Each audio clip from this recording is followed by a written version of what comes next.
So I actually had a proper video topic planned for this week, but there are actually quite a few developments that I have not yet chronologued in my notes. And also to research for this video, I would have had to watch a lot of Tanamango's canceled podcast.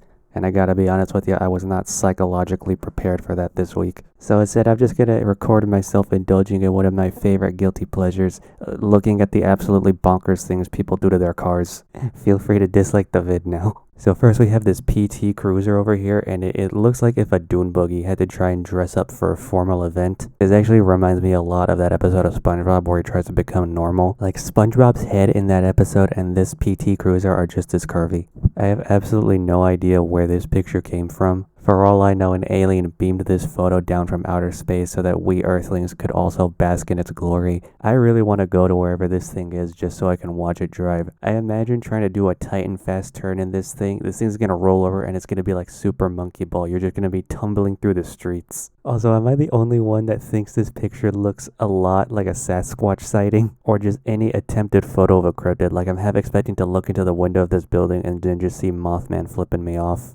Alright, next car. Oh my goodness. Are those Mardi Gras beads? Now listen, I like silver trim as much as the next guy, but I think you may have gone a little bit overboard here. You did this on the gas cap, around the license plate, you surrounded the taillights, you did the antenna? What? You gave this thing a bedazzled shark fin. Oh, points for originality, I guess. And I didn't even touch on the fender flare. I want to know what's going on in this region. Like, does this big silver square like serve a functional purpose, or was it just like a stylistic choice? I mean, I'll give you points for one more thing. You're probably not going to get into an accident at night. This thing is going to be like a disco ball rolling down the street. Alright, the next few things I'm about to say about this car and its owner. I don't really have any evidence other than personal experience. Please comment if you agree with me. I'm willing to bet $20 that this muffler actually blows black smoke at you, and driving behind this car, it's going to be like catching a blooper in Mario Kart. It's just going to be black stuff all in your FOV and you can't see anything. Oh, and another $20 says that when the engine is really working on this thing is going to sound like a possessed kookaburra. Oh, speaking of mufflers. So I've seen mods like these on other cars, but I've never seen one where they add the little extra stars on the sides of the mufflers. This dude's going above and beyond the Call of Duty. Honestly, I'm not even mad. Like, if this thing works, then it works. I don't know how well smoke passes through all the angles of the star, but you can see it's coming out. You can see like the black residue at the hole. So it's not like the worst thing ever. It actually functions. My only question is, does this impair your vision at all? Like, look how high this thing sticks above the roof of the car. It's like driving with a sensor bar behind you. Alright, we're moving on.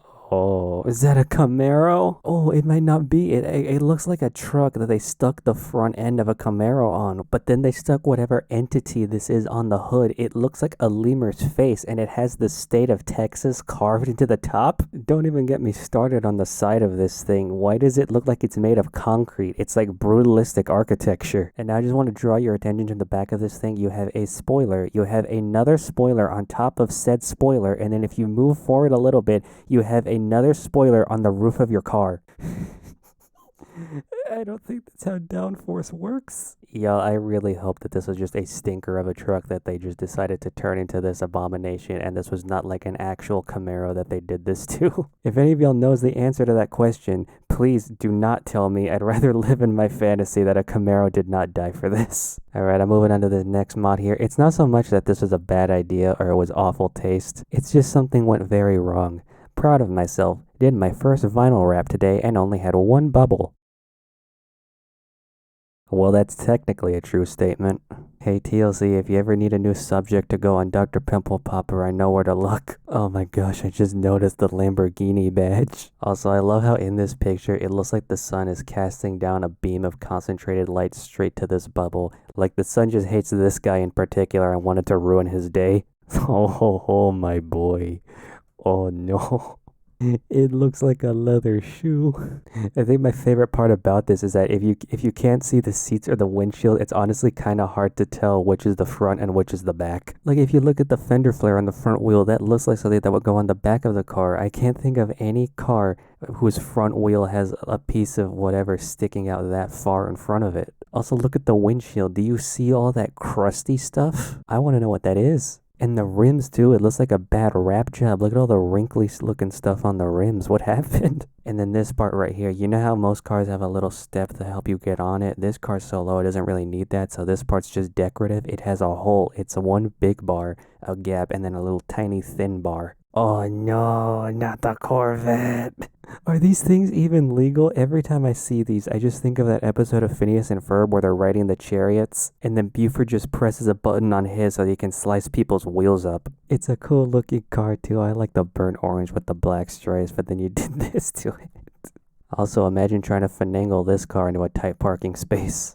No, no, no. Is that a Rolls Royce? No, no, no. Oh, I'm so tempted to just end this video right now. You did not just do that to a Rolls Royce. Bro, I am putting up a prayer that this is just a fake one. I really hope that anybody that buys a Rolls Royce is not gonna do this to it, dude. Alright, I'm bringing up the next car. I'm not looking at this any more than I have to. Oh, okay. You might hate me for this one. Hot take. This is not even that bad. I almost like it. I disagree with the choice to make it like a dog turd brown, but if you left it silver, I would probably be on board. Although now that I think about it, this is probably not road legal. In a crash, you'll be fine, but the other person definitely won't. They're gonna look like they just had an encounter with a bionic porcupine. So this last car we have captured on video, and I assure you, unless you've seen this video before, you are not ready for what you're about to witness. I really, really hope this is just a joke and this is not how the car actually functions.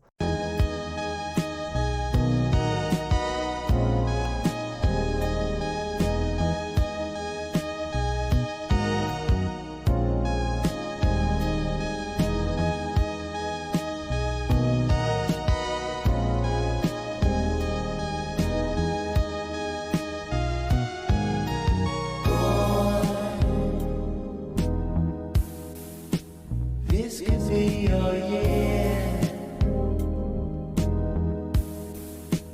Make an old man proud of you. Forget about the tears.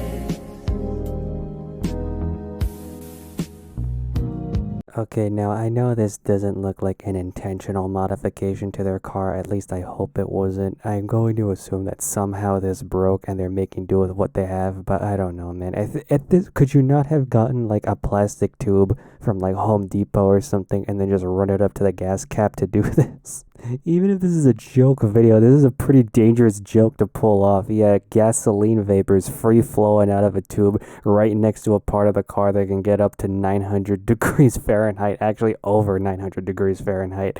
Forget about the car. Are the people driving this thing okay? I would love to know the circumstances that led these people to thinking, yeah, this is the best decision we can make in this moment. I think that's enough internet for one day. You know, I feel like at the end of the day, I respect most of these people. Having the confidence to just do whatever you want to your car and just show it off, there's something I can admire in that.